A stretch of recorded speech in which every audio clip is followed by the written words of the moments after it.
Assalamualaikum warahmatullahi wabarakatuh. Cerita kali ini dialami oleh seorang driver ojek online. Dan di sini kita sebut saja dengan nama Bang Iwan. Pada suatu malam, Bang Iwan yang sudah lelah berkendara kebetulan melewati sebuah daerah yang di pinggir jalannya ada sebuah warung kecil dengan terpal berwarna biru kusam. Warung itu terlihat menjual gorengan, kopi, dan berbagai macam minuman dingin lainnya. Karena merasa tempatnya enak dan parkir motor pun leluasa, Bang Iwan akhirnya mampir ke warung yang sedang ditunggu oleh ibu-ibu setengah baya itu. Malam itu masih sekitar jam 8 malam, tapi suasana warung kopi terlihat cukup sepi tanpa satu pun pembeli. Dagangan sang ibu yang berupa gorengan masih terlihat sangat banyak. Bang Iwan sempat berpikir kalau gorengan sebanyak itu nggak ada yang beli, kan kasihan yang jualan. Bang Iwan yang sudah ada di depan warung tanpa ragu mengambil gorengan yang ada di nampan warna merah, lalu menyapa ibu-ibu yang sedang duduk di dalam warung itu. Assalamualaikum. Tumben sepi, Bu. Tanya Bang Iwan yang merasa so akrab. Padahal ia baru sekali ini mampir ke warung itu. Ibu-ibu penjaga warung itu hanya terdiam dan tak menjawab salam dari Bang Iwan. Juga pertanyaan yang tadi ia tanyakan. Bang Iwan yang merasa dicuekin pun akhirnya hanya diam dan tak lagi bertanya-tanya. Padahal saat itu Bang Iwan ingin sekali memesan kopi. Kemudian sambil memakan gorengan, Bang Iwan terus memperhatikan ibu pemilik warung yang tatapannya kosong dan wajah si ibu yang terlihat sangat pucat. Pandangan ibu itu terus menatap ke arah jalan raya dengan tatapan kosong. Tak lama kemudian, ibu itu berdiri dan langsung menyalakan kompor yang ada di belakangnya. Sontak Bang Iwan girang karena ia bisa memesan kopi saat itu. Bu, kopi hitam satu ya. Ucap Bang Iwan dengan melemparkan senyum ke arah ibu pemilik warung. Dan anehnya, lagi-lagi ibu itu hanya menganggukkan kepalanya tanpa menjawab. Singkat cerita, kopi pesanan Bang Iwan pun sudah tersaji di atas meja di samping wadah merah tempat gorengan. Setelah itu, ibu pemilik warung duduk kembali ke tempat semula dengan tatapan kosong ke arah jalan raya lagi. Karena merasa tak enak dengan sikap ibu pemilik warung itu, Bang Iwan lalu membayar gorengan dan kopi yang ia pesan. Lalu, ia memilih keluar dan duduk di kursi panjang yang ada di sebelah warung. Sambil menikmati kopi dan sebatang rokok yang baru dibakarnya, Bang Iwan pun mulai sibuk memainkan HP-nya. Karena terlalu fokus, Bang Iwan pun tidak memperhatikan keadaan di sekitarnya waktu itu. Belum habis segelas kopi dan juga sebatang rokok yang dihisapnya, Bang Iwan dikagetkan dengan ibu pemilik warung yang sekarang sudah berdiri tepat di depannya. Wajah ibu itu masih tetap pucat dan tatapannya juga masih kosong. Seketika itu juga, Bang Iwan merasa takut dan ia merasa merinding. Maaf, Bu. Ada apa ya? Tanya Bang Iwan dengan suara gugup. Tolong anterin saya pulang, Bang. Jawab ibu itu dengan suara datar dan masih dengan pandangan yang hampa. Mengetahui kalau ibu pemilik warung minta diantar pulang, Bang Iwan hanya berpikir kalau ibu itu sedang sakit. Karena wajahnya yang memang terlihat sangat pucat. Oh, Ibu mau pulang? Ya, ayo saya anterin, Bu. Jawab Bang Iwan yang langsung berdiri dan berjalan ke arah motor yang diparkir di sebelah kanan warung. Tapi betapa kagetnya Bang Iwan ketika mengetahui kalau warung yang tadi dilihatnya penuh dengan dagangan tiba-tiba menghilang dan kini yang terlihat hanya kotak besar yang terbungkus terpal berwarna biru kusam. Terpal biru itu sepertinya adalah terpal yang menjadi atap dari warung yang tadi dilihatnya. Warungnya sudah saya tutup, Bang. Ucap ibu pemilik warung dari arah belakang Bang Iwan. Mendengar suara ibu yang datar, seketika itu juga Bang Iwan mulai merasakan ketakutan dan bulu kuduknya pun berdiri. Bang Iwan berpikir, gak mungkin secepat itu ibu-ibu dengan wajah pucat itu menutup warungnya sendirian. Apalagi Bang Iwan juga tidak mendengar suara kalau ibu itu membereskan barang dagangannya. Namun, karena merasa tak enak hati dan juga Bang Iwan merasa kasihan, ia pun akhirnya mau untuk mengantarkan ibu-ibu itu pulang. Singkat cerita, Bang Iwan dan ibu-ibu itu pun mulai berjalan dan Bang Iwan pun diminta untuk diarahkan menuju tempat tinggal ibu itu. Karena memang Bang Iwan belum tahu kemana arah tujuan ibu itu pulang. Bu, nanti diarahin ya. Ucap Bang Iwan yang berjalan pelan dengan motornya. Lurus terus aja, jawab ibu itu dengan suara pelan dan datar. Sudah setengah jam lebih Bang Iwan berjalan. Tapi ibu itu belum juga memberi arahan lagi. Bang Iwan yang sudah mulai kesal pun kembali bertanya dengan nada yang agak meninggi. Namun anehnya, ibu itu hanya menjawab dengan jawaban yang sama. Lurus terus aja, Bang, jawab si ibu datar. Bu, ini masih jauh nggak? Udah lama kita jalan, kok nggak sampai-sampai? Ucap Bang Iwan yang tambah kesal dengan jawaban datar dari si ibu. Tanpa menjawab, ibu-ibu tiba-tiba menepuk pundak Bang Iwan sambil berkata, "Gapura depan belok kanan," ucap ibu itu. Karena jalannya menikung, Bang Iwan pun mengurangi kecepatan sambil memasang lampu sen kanan. Sesudah di tikungan, terlihat sebuah gapura di sebelah kanan, dan tanpa bertanya, Bang Iwan langsung masuk ke dalam gapura tersebut. Sesudah melewati gapura, suasana pun terlihat sangat gelap. Dan satu-satunya penerangan yang ada hanyalah lampu motor Bang Iwan saja waktu itu. Bu, ibu nggak salah nih bu. Ini jalanan gelap banget. Emangnya di depan ada perkampungan?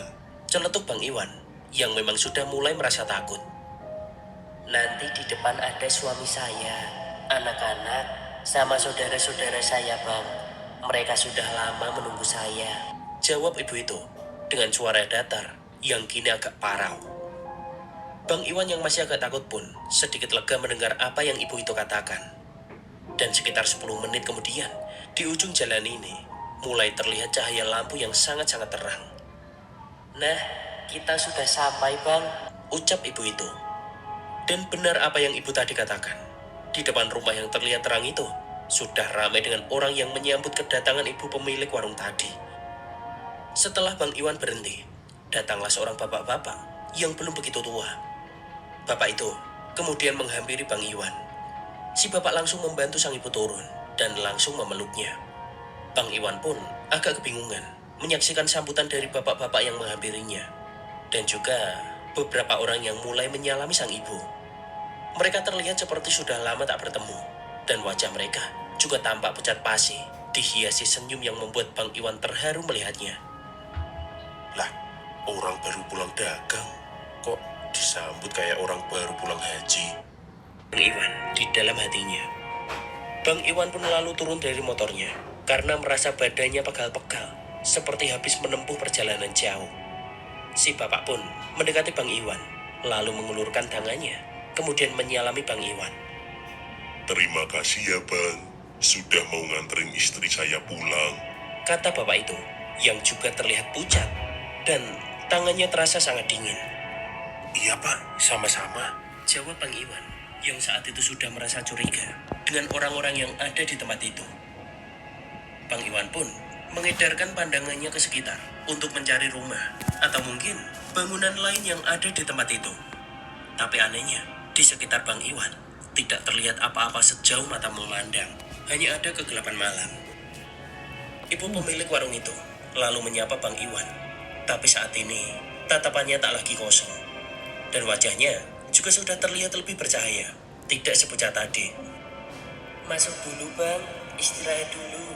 Di dalam sudah disiapkan kopi, ujar ibu pemilik warung yang meminta Bang Iwan untuk masuk ke dalam rumah dengan cahaya terang yang ada di dalamnya. Suasana di tempat itu memang ramai, dan Bang Iwan pun masuk ke rumah yang terlihat kecil dan juga terang itu. Namun, ketika sudah berada di dalam rumah tadi, Bang Iwan sangat terkejut ketika di dalam rumah kecil itu memiliki ruangan yang sangat-sangat luas. Dan di dalamnya juga sudah digelari karpet permadani yang sangat nyaman sekali ketika dipijak. Bang Iwan lalu duduk bersandar pada dinding rumah itu. Tak lama kemudian, keluarlah seorang perempuan yang membawa 2 nampan yang berisi kue jajanan pasar dan juga segelas kopi yang masih mengepulkan asap. Terima kasih ya bang, udah mau nganterin emak. Sekarang kita bisa ngumpul lagi deh, ucap perempuan itu. Iya kak, sama-sama. Saya yang gak enak ini, malah jadi ngerepotin. Balas Bang Iwan. Bang Iwan yang berada di dalam rumah itu sendirian, mulai memakan kue jajanan pasar yang sudah dihidangkan dan juga menyeruput kopi hitam yang rasanya sangat nikmat. Tak lama kemudian, perempuan yang tadi menyajikan kue jajanan pasar itu kembali keluar dari dalam rumah. Ia memberikan gulungan kertas yang terlihat seperti beberapa lembar uang. Bang, ini ongkosnya ya. Sekali lagi terima kasih banyak sudah mau nganterin emak saya ke sini. Ucap perempuan itu memberikan uang yang digulung tadi. Bang Iwan yang melihat uang digulung agak tebal pun tersenyum waktu itu. Dia tidak menyangka kalau akan mendapatkan uang yang terlihat cukup banyak untuk ongkos dari ibu-ibu tadi. Singkatnya, Bang Iwan yang masih sendirian di dalam rumah pun mengantuk. Setelah makan kue jajanan pasar yang terasa sangat enak itu, tak lama kemudian, Bang Iwan pun tertidur dengan masih bersandar pada tembok rumah tadi. Entah sudah berapa lama dia tertidur, tiba-tiba handphone yang ada di kantongnya berbunyi. Bunyi handphone itu pun membuat Bang Iwan terbangun. Begitu Bang Iwan membuka mata, seketika itu juga Bang Iwan sangat terkejut karena suasana yang tadinya terang benderang tiba-tiba berubah menjadi sangat gelap. Dan rumah tempat tadi ia makan sudah menghilang. Samar-samar, kini Bang Iwan melihat gundukan tanah dan patok-patok yang ada di atasnya. Karena belum sadar akan tempatnya berada saat ini, Bang Iwan lalu mengambil handphone yang masih saja berdering. Ketika akan mengangkat panggilan masuk yang ternyata adalah panggilan dari istrinya itu, suara telepon pun berhenti. Kini, suara itu berubah menjadi suara cekikikan sosok makhluk halus yang sedang duduk di atas pohon. Karena masih berada di dalam kegelapan, Bang Iwan pun menyalakan flash HP-nya. Dan ketika pandangannya menangkap sesuatu yang sangat menakutkan, kaki Bang Iwan pun gemetar dan seakan tak bisa digerakkan. Seluruh tubuhnya kini menjadi kaku. Bang Iwan yang saat ini berada di sebuah pemakaman yang sangat luas pun mencoba untuk berlari. Ketika suara cekikikan yang kini terdengar pelan mulai menampakkan sosok kuntilanak yang jaraknya hanya 5 meter dari tempatnya berdiri. Sontak, Bang Iwan semakin gemetar hebat. Dia berusaha pergi dari kuburan itu. Ketika kakinya mulai dapat digerakkan, Bang Iwan pun mulai beranjak pergi dari tempatnya berdiri. Tak dihiraukan lagi, sosok kuntilanak yang terus menertawainya, yang juga perlahan melayang ke arah sebuah pohon besar. Bang Iwan pun mulai menyadari sesuatu. Ketika cahaya yang keluar dari handphone Bang Iwan menerangi gundukan tanah yang berada tak jauh darinya. Gundukan tanah itu adalah sebuah kuburan baru dengan taburan bunga yang masih segar di atasnya. Siap, ternyata aku nganterin setan, gumam Bang Iwan dalam hati. Bang Iwan pun terus berjalan dan menyentri ke sekelilingnya, mencari sepeda motor yang entah di mana ia parkir tadi. Setelah beberapa saat berjalan, akhirnya Bang Iwan menemukan motornya ada di sebelah kuburan yang sudah tertutup semak. Bang Iwan pun langsung berjalan ke arah motor itu diparkir. Dia ingin secepatnya pergi dari area pemakaman itu. Hal aneh pun kini terjadi lagi. Motor yang biasanya sekali starter langsung hidup, malam itu sulit sekali untuk menghidupkan mesinnya. Dan di tengah kepanikan itu, Bang Iwan tiba-tiba dikejutkan kembali dengan suara perempuan yang ternyata sudah duduk di bagian belakang sepeda motornya. Perempuan itu memiliki wajah yang terlihat rata dan suara tertawa cekikikan. Sosok makhluk itu membuat Bang Iwan lari tunggang-langgang meninggalkan sepeda motornya. Bang Iwan lari pontang-panting sampai beberapa kali jatuh karena tersandung patok kuburan. Tak peduli lagi rasa sakit akibat jatuh itu, Bang Iwan terus berdiri dan kembali berlari meninggalkan kompleks pemakaman yang sudah sangat menyeramkan itu. Singkat cerita, Bang Iwan pun sampai di sebuah gapura yang tadi dilewatinya. Bang Iwan terus berlari ke arah jalan raya dan berusaha mencari pertolongan. Bersyukurnya saat itu, ada driver ojek online yang kebetulan melintas di jalan yang sepi itu. Tanpa bertanya apapun, driver yang menolong Bang Iwan itu pun segera membawa Bang Iwan pergi dari tempat itu. Setelah tenang, Bang Iwan yang kini berada di posko ojek online pun mulai dicecar berbagai macam pertanyaan dari rekan sesama driver. Dengan perlahan, Bang Iwan lalu mulai menceritakan semua kejadiannya dari awal, hingga akhirnya ia bisa sampai di kuburan itu. Ya, Bang, Yang ente anterin tadi bukan orang. Itu mah jin koringnya ibu yang jaga warung kali. Celetuk Bang Pendi. Iya bang, kalau warung yang abang maksud beneran warung yang di sebelah ruko itu. Yang punya warung itu udah meninggal 7 hari yang lalu. Imbuh Bang Tohir menjelaskan. Ibu yang punya warung itu meninggal karena ketabrak truk oleng dan menghantam warung ibu itu. Ujar Bang Pendi yang dibenarkan oleh beberapa driver yang ada di posko itu. Ibu itu namanya Mak Aji. Beliau meninggal mengenaskan. Dihantam mobil yang juga menghancurkan warungnya. Kasihan bang dia, sekeluarga meninggal semua. Ceritanya, pas warung ibu itu mau tutup, biasanya dia jualan cuma sama anak perempuannya. Tapi malam itu, suami sama anaknya yang kecil datang buat bantuin beres-beres. Nah, pas waktu itulah ada truk yang remnya blong, terus oleng. Dihantemlah warung itu sampai habis. Imbuh Bang Sueb. Nah, ada yang bilang jasad Mak Aji yang paling parah. Tubuhnya remuk, terus bercecer kemana-mana. Kalau warga bilang sih, belum semua bagian tubuhnya ditemuin. Makanya masih sering nampakkan diri di situ. Tambah Bang Sueb. Kalau sosok Kunti yang gangguin abang mah, paling setan asli kuburan situ. Ucap ojo lainnya.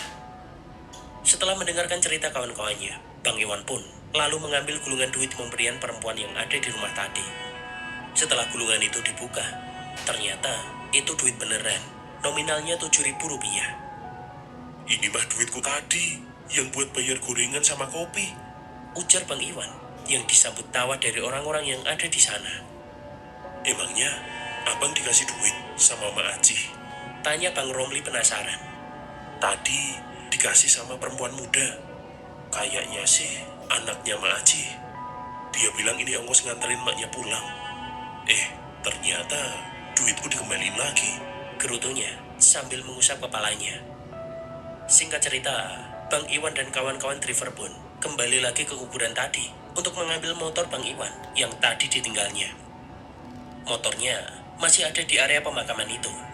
Dan karena masih merasa takut, Bang Iwan pun dikawal oleh teman-teman driver untuk menghindari hal-hal aneh lainnya pada malam itu. Terima kasih sudah menonton. Sekian, dan wassalamualaikum warahmatullahi wabarakatuh.